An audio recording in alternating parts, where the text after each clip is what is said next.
एक तरफ मुकेश अंबानी हैं जो दिन दोगुनी रात चौगुनी तरक्की कर रहे हैं, लगातार नई नई कंपनियां खोल रहे हैं, तो वहीं दूसरी तरफ उनके छोटे भाई अनिल अंबानी हैं जिनकी मुश्किलें कम होने का नाम नहीं ले रही हैं। कर्ज के बोझ तले दबे अनिल अंबानी बार बार किसी न किसी मुसीबत में फंस जाते हैं।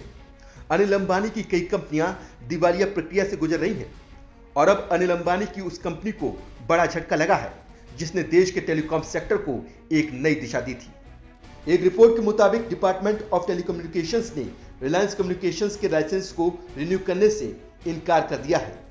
डीओटी ने साफ कर दिया है कि कंपनी जब तक बकाये का भुगतान नहीं कर देती तब तक कंपनी का लाइसेंस रिन्यू नहीं होगा। अनिल अंबानी की रिलायंस कम्युनिकेशंस पर 26,000 करोड़ रुपए का बकाया है जिसका भुगतान कंपनी अब तक नहीं कर पाई है। अगर अब कंपनी इस बकाये का भुगतान नहीं करती है तो कंपनी को अपना स्पेक्ट्रम सरेंडर करना पड़ेगा। अनिल अंबानी की कंपनी रिलायंस कम्युनिकेशंस पहले से ही दिवालिया प्रक्रिया से जूझ रही है, लेकिन मुश्किल यह है कि अगर कंपनी स्पेक्ट्रम सरेंडर करती है तो वो अपने एसेट्स भी बेच नहीं पाएगी।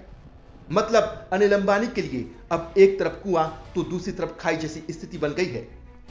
कंपनी फिलहाल इंसॉल्वेंसी प्रोसेस के तहत अपने एसेट बेचने की योजना पर काम कर रही थी, लेकिन डीओटी के इस फैसले के बाद ये योजना भी लटक सकती है। हालांकि इससे पहले रेजोल्यूशन प्रोफेशनल्स ने विभाग को बताया था कि आईबीसी कोड के मुताबिक कंपनी का बकाया भुगतान मोरेटोरियम के तहत आता है और कंपनी को इसका भुगतान करने की जरूरत नहीं है। अनिल अंबानी की कंपनियों पर 1 लाख करोड़ से ज्यादा का कर्ज है। मार्च 2018 के आंकड़ों के मुताबिक रिलायंस कम्युनिकेशंस पर 47,234 करोड़ रुपए का कर्ज है, तो वहीं रिलायंस कैपिटल 46,400 करोड़ रुपए के कर्ज में डूबी हुई है। रिलायंस होम फाइनेंस और इंफ्रा पर 36,000 करोड़ रुपए का कर्ज है, जबकि रिलायंस पावर पर 31,000 करोड़ रुपए से ज्यादा का कर्ज है। अनिल अंबानी का पिछले कुछ महीनों से कर्ज को कम करने पर फोकस है। इसके लिए अनिल अंबानी अपनी संपत्तियों को बेच रहे हैं ताकि कर्ज के बोझ को कम किया जा सके। यही वजह है कि रिलायंस कम्युनिकेशंस अपने कुछ एसेट्स बेचना चाहती है। रिलायंस कम्युनिकेशंस का लाइसेंस जुलाई में यानी इसी महीने खत्म हो रहा है, इसीलिए कंपनी ने डीओटी से अनुरोध किया था कि उसका लाइसेंस रिन्यू किया जाए, लेकिन डिपार्टमेंट ऑफ टेलीकम्युनिकेशंस ने अनुरोध को ठुकराते हुए लाइसेंस रद्द करने की बात साफ कर दी है। रिलायंस कम्युनिकेशन का फोन कारोबार साल 2019 में ही खत्म हो चुका है, लेकिन मार्च 2020 से company 4G data services, fixed line communications, data centre services और एंटरप्राइज सर्विसेज के जरिए काम कर रही है। कंपनी के पास देश के 22 टेलीकॉम सर्कल्स में से 14 में 850 मेगाहर्ट्ज बैंड स्पेक्ट्रम है।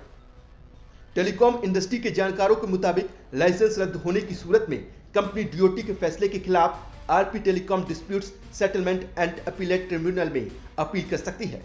कंपनी का कहना है कि उसका लाइसेंस 20 साल के लिए बढ़ाया जाए, लेकिन डीओटी ऐसा करने के मूड में बिल्कुल नजर नहीं आ रहा है। डीओटी के इस फैसले के बाद कंपनी के वजूद पर भी संकट मंडरा रहा है। फोन बंद होने के बाद कंपनी दूसरी कंपनियों के लिए अप्रत्यक्ष रूप से बिजनेस चला रही है। कंपनी को उम्मीद थी कि इंसॉल्वेंसी प्रोसेस के जरिए वो 20 से 23,000 करोड़ रुपए जुटा लेगी और उस पैसे से कर्ज का बोझ कुछ कम कर लेगी, लेकिन अब डीओटी ने लाइसेंस रिन्यू करने से इनकार करके अनिल अंबानी की आखिरी उम्मीद पर भी पानी फेर दिया है।